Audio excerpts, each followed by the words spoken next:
सिद्धिप्रद सुरभि मंत्र और स्तोत्र। एक बार देव ऋषि नारद के पूछने पर भगवान नारायण ने उन्हें बताया कि गौ की अधिष्ठात्री आदि जननी सुरभि गोलोक में प्रकट हुई।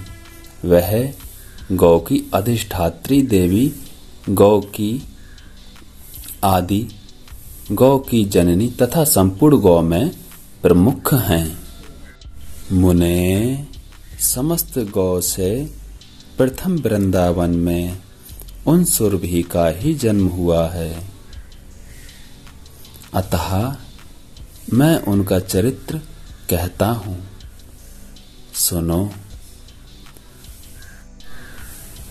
एक समय की बात है, राधापति कौतुकी भगवान श्री कृष्ण श्री राधा के साथ गोपांगनाओं से घिरे हुए पूर्ण वृंदावन में गए।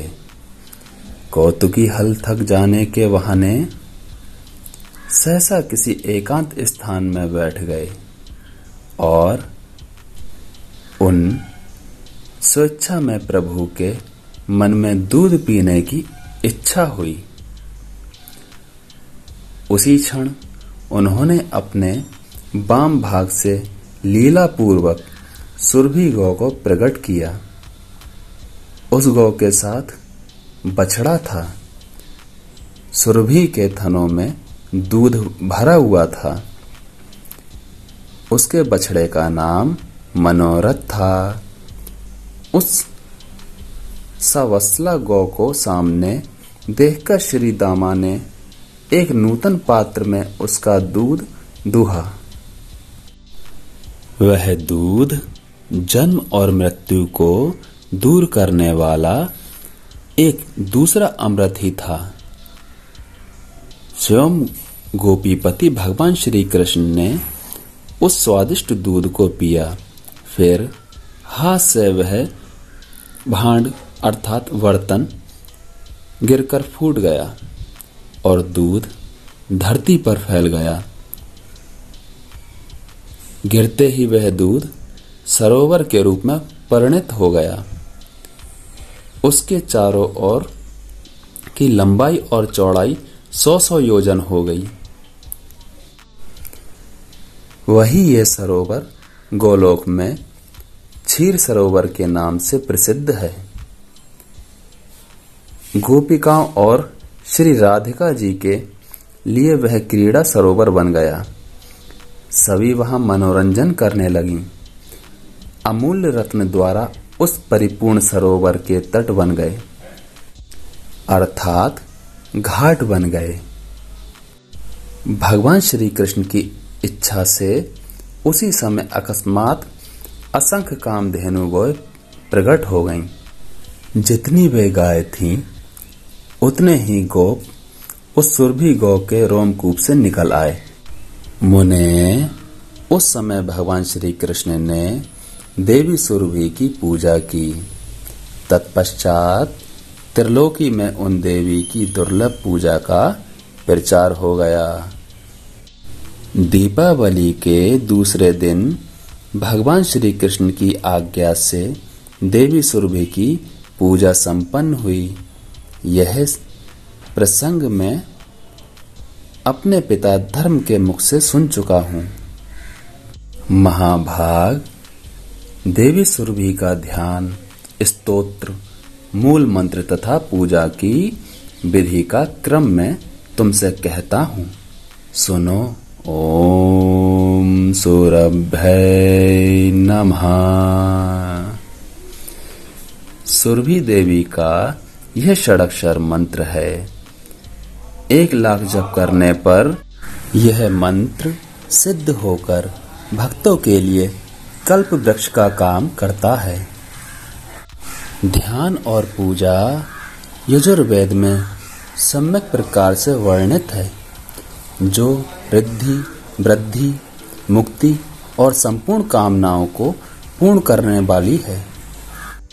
जो लक्ष्मी स्वरूपा श्री राधा की सहचरी, गौ की अधिष्ठात्री, गौ की आदि जननी पवित्र रूपा भक्तों के लिए अखिल मनोरथ सिद्ध करने वाली है तथा जिनसे ये सारा विश्व पावन बनता है, उन भगवती सुरभि की मैं उपासना करता हूँ। दीपावली के दूसरे दिन पूर्वाह्न काल में भक्ति पूर्वक इनकी पूजा करनी चाहिए। जो भगवती सुरभि की पूजा करेगा वह जगत में पूज्य हो जाएगा। एक समय की बात है, वाराह कल्प बीत रहा था। देवी सुरभि ने दूध देना बंद कर दिया। उस समय त्रिलोकी में दूध का अभाव हो गया था।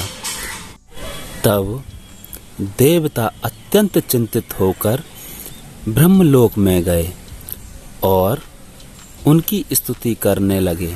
तदंतर इंद्र ने ब्रह्मा जी की आज्ञा पाकर देवी सुरभि की स्तुति की और इंद्र ने कहा, देवी तुमको नमस्कार है। महादेवी सुरभि को बारंबार नमस्कार है। जगदम्बिके तुम गौ की आदि कारण हो, तुम्हें नमस्कार है। श्री राधा प्रिया को नमस्कार है। देवी पद्माशा को बारंबार नमस्कार है। श्री कृष्ण प्रिया को नमस्कार है। गौ को उत्पन्न करने वाली देवी को बारंबार नमस्कार है। सबके लिए जो कल्प वृक्ष स्वरूप हैं तथा क्षीर धन और बुद्धि प्रदान करने के लिए सदा तत्पर रहती हैं, उन भगवती सुरभि को बारंबार नमस्कार है। शोभा, सुभद्रा और गोप्रदा नाम से शोभा पाने वाली देवी को बारंबार नमस्कार है। यश, कीर्ति और धर्म प्रदान करने वाली देवी को बारंबार नमस्कार है। इंद्र के द्वारा बोला गया यह स्तोत्र हम कोशिश करेंगे कि डिस्क्रिप्शन बॉक्स में उपलब्ध हो सके।